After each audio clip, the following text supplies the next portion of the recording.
आपने बचपन में बहुत से खेल खेला तो होगा ही। क्या हो अगर आप खेल खेल रहे हों और पीछे से कोई आपको आके टांग कर किसी और ही जगह पर लेकर चला जाए। नमस्कार दोस्तों, मेरा नाम है ऋषि।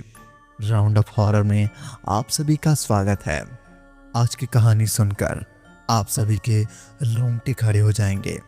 अगर चाहो तो इस चैनल को सब्सक्राइब कर दो, क्योंकि इस कहानी को अगर आप 1 मिनट भी सुनते हैं तो पूरा सुने बिना कहीं भी नहीं जाएंगे। चलिए बिना किसी बात की कहानी को शुरू करते हैं। एक फैमिली जो नए घर में रहने के लिए आती है। उस फैमिली में राजेश और उसकी पत्नी पल्लवी तथा उन दोनों की एक छोटी सी बेटी मात्र 7 महीने की नताशा होती है। उन तीनों को यह घर बहुत पसंद आता है।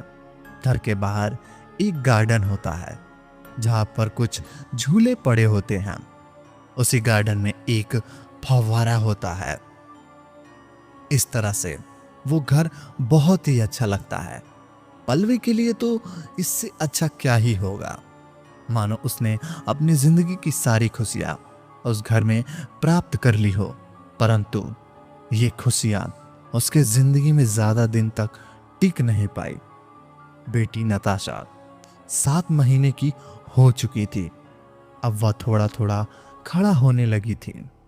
राजेश को इससे अच्छी खूबसूरती मिलना बहुत जरूरी था। उसने सोचा कि मेरी बेटी अब खड़ी हो रही है तो राजेश उसके लिए वॉकर ले आती है। एक दिन की बात है, राजेश और पल्लवी अपने किचन में काम कर रहे थे। राजेश पल्लवी के काम में हाथ बटा रहा था।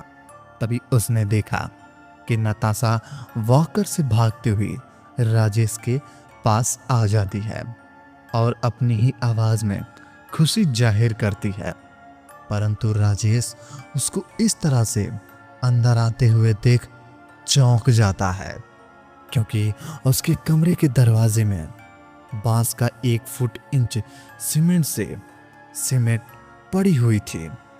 इस नज़ारे को देखकर राजेश एक ही पल में ठिठुर जाता है और सोचता है कि आखिरकार 7 महीने की बच्ची 1 फुट ऊंचे स्लैब को पार करके मेरे पास कैसे आ सकती है। राजेश इस बात को पूरी तरह से गंभीरता से ले लेता है और रात में भी सही सोचता है कि आखिरकार नताशा 1 फुट की ऊंची स्लैब को पार करके मेरे पास कैसे आ गई। राजेश इस बात को सोच ही रहा था। उसने देखा कमरे के बाहर खिड़की पर कोई खड़ा है। वहां पर शायद 10 साल की एक लड़की के बाहर खड़ी थी, जो कि राजेश को घूरे जा रही थी। यह सब देखकर राजेश डर जाता है और बेड से उठकर उस खिड़की के पास जाता है।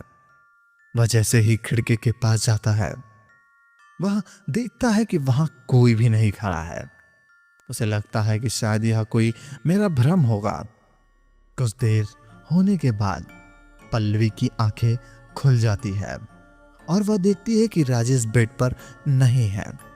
तभी वह आवाज लगाकर राजेश को बुलाती है और पूछती है, क्या हुआ, इस तरह से बाहर क्यों आ गए थे। तभी राजेश ने उसे पूरी कहानी बताने लगा।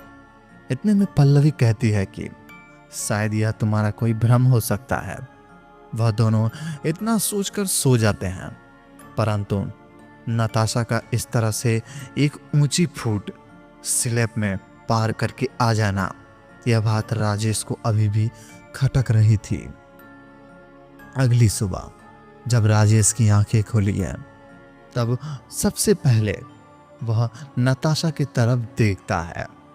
वह देखता है नताशा उसे एकटक आंख से खोलकर घूरे जा रही है। नताशा को इस तरह से देखकर उसके मन में रात वाली घटना कौंध जाती है कि खिड़की पर खड़ी लड़की की उसकी तरह घूर रही थी। अब राजेश बहुत ज्यादा डर जाता है और उससे रहा नहीं जाता है। यह सब देखकर राजेश एक पंडित जी को घर बुला कर लाता है। पंडित जी हवन करने लगते हैं और कुछ मंत्रों का उच्चारण करते हैं और पल्लवी से कहते हैं नताशा को अपने बाएं कंधे से लगाकर रख ले।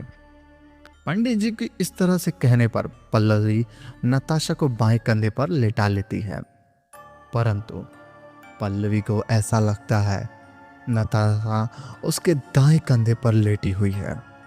जैसे जैसे पंडित जी मंत्र बोलते जाते हैं, नताशा भी उसी तरह से अपनी भाषा में कुछ बोलती है।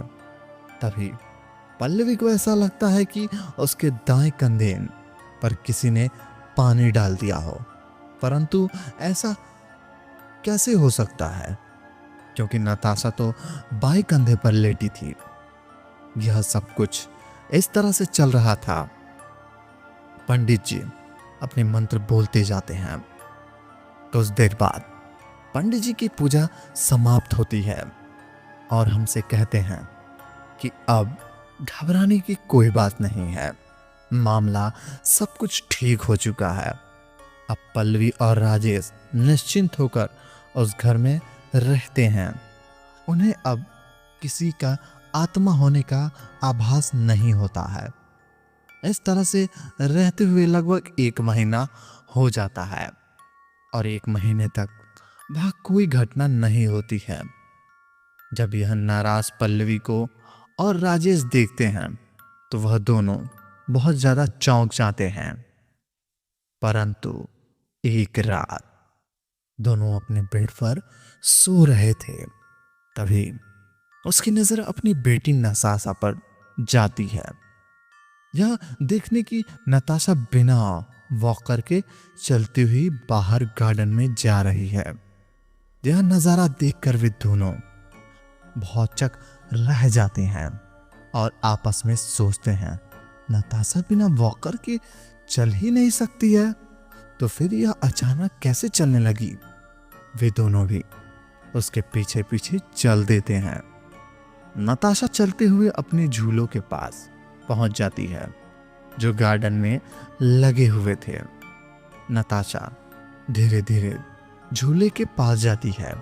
पल्लवी और राजेश भी उसके पीछे पीछे जाते हैं। जब वे दोनों झूले की तरफ देखते हैं और उनके पैरों तले जमीन खिसक जाती है क्योंकि उस झूले पर भी 10 साल की लड़की बैठी हुई थी और नताशा को अपनी ओर बुला रही थी।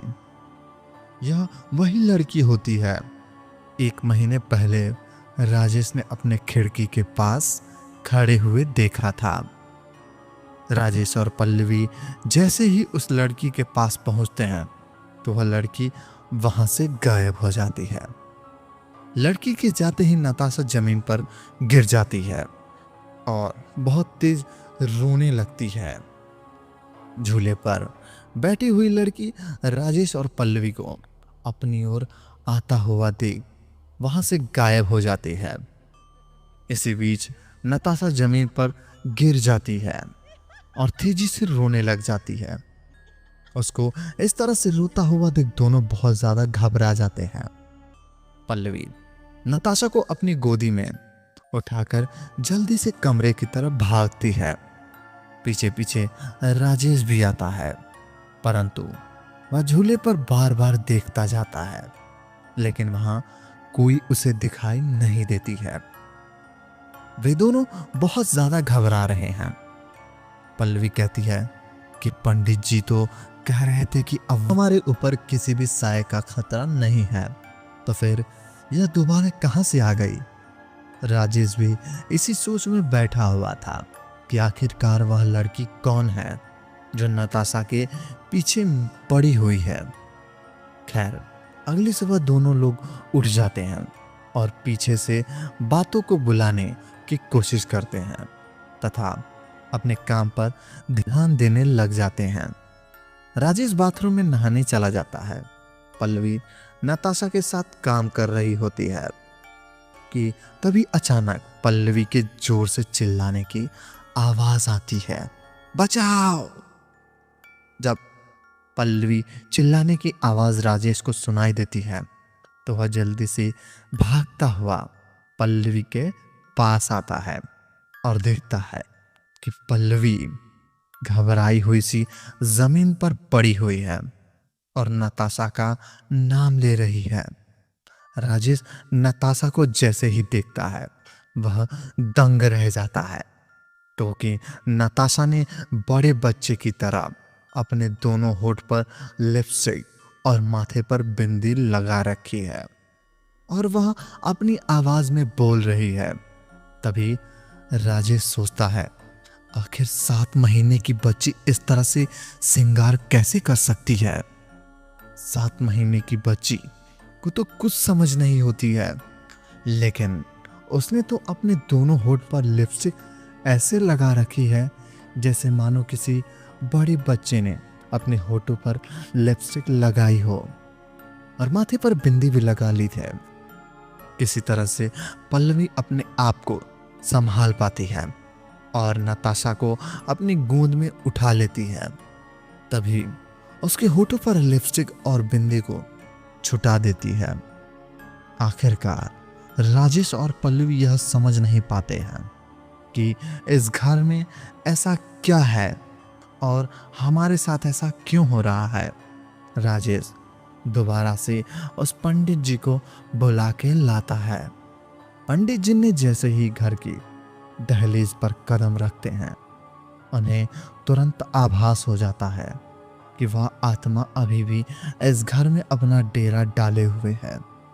इस बार पंडित जी गंगा जल का छिड़काव पूरे घर में करने लगते हैं।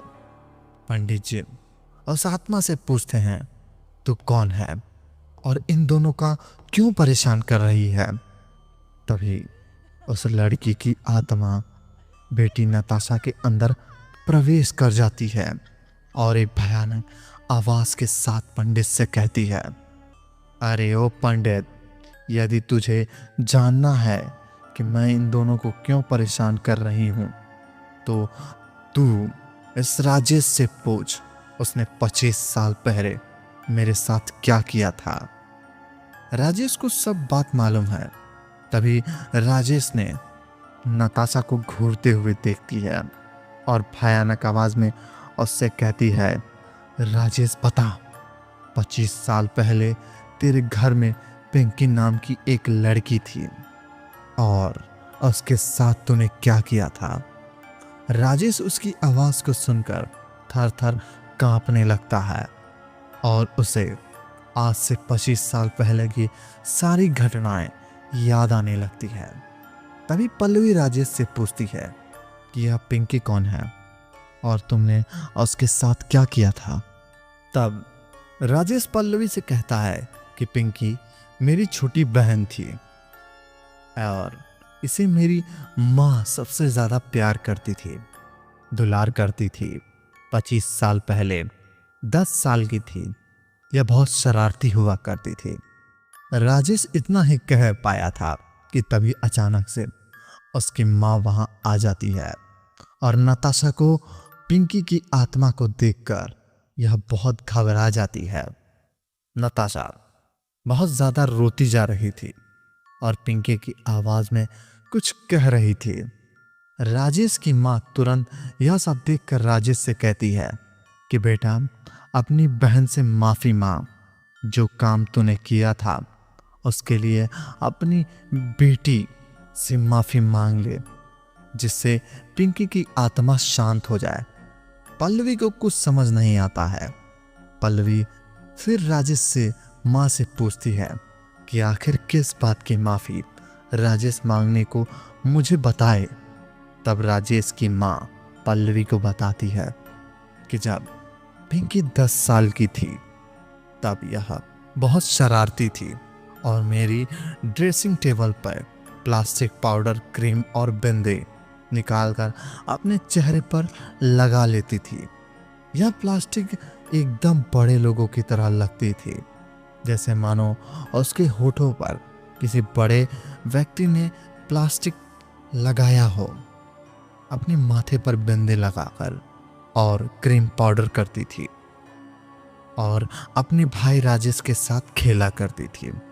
खेलते खेलते अचानक ये दोनों छत पर चले जाते हैं।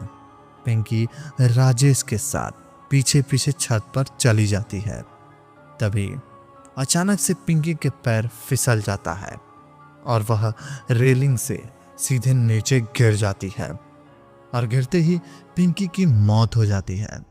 पिंकी की आत्मा आज तक यही समझती रही है कि उसके भाई राजेश ने गिरने से बचाया नहीं, इसलिए वह राजेश के पीछे हुई है और अब वह राजेश की बेटी नताशा को परेशान कर रही है। राजेश की माँ ने राजेश से कहा कि बेटा अपनी बहन से माफ़ी मांग, क्योंकि जब तक तू माफ़ी नहीं मानेगा तब तक पिंकी की आत्मा को शांति नहीं मिल सकेगी। राजेश पिंकी की आत्मा को सामने बहुत गिड़गिड़ाता और रोता है और कहता है कि मेरी बेटी नताशा को छोड़ दो। छत की रेलिंग से गिरकर तुम अपने आप मर गई थी, इसमें मेरा कोई दोष नहीं है और तुम्हें नहीं बचा पाया, इसका मुझे खेद है। पिंकी तुम मेरी बेटी को छोड़ दो। इतना कहने के बाद पिंकी की आत्मा नताशा के शरीर से बाहर निकल जाती है।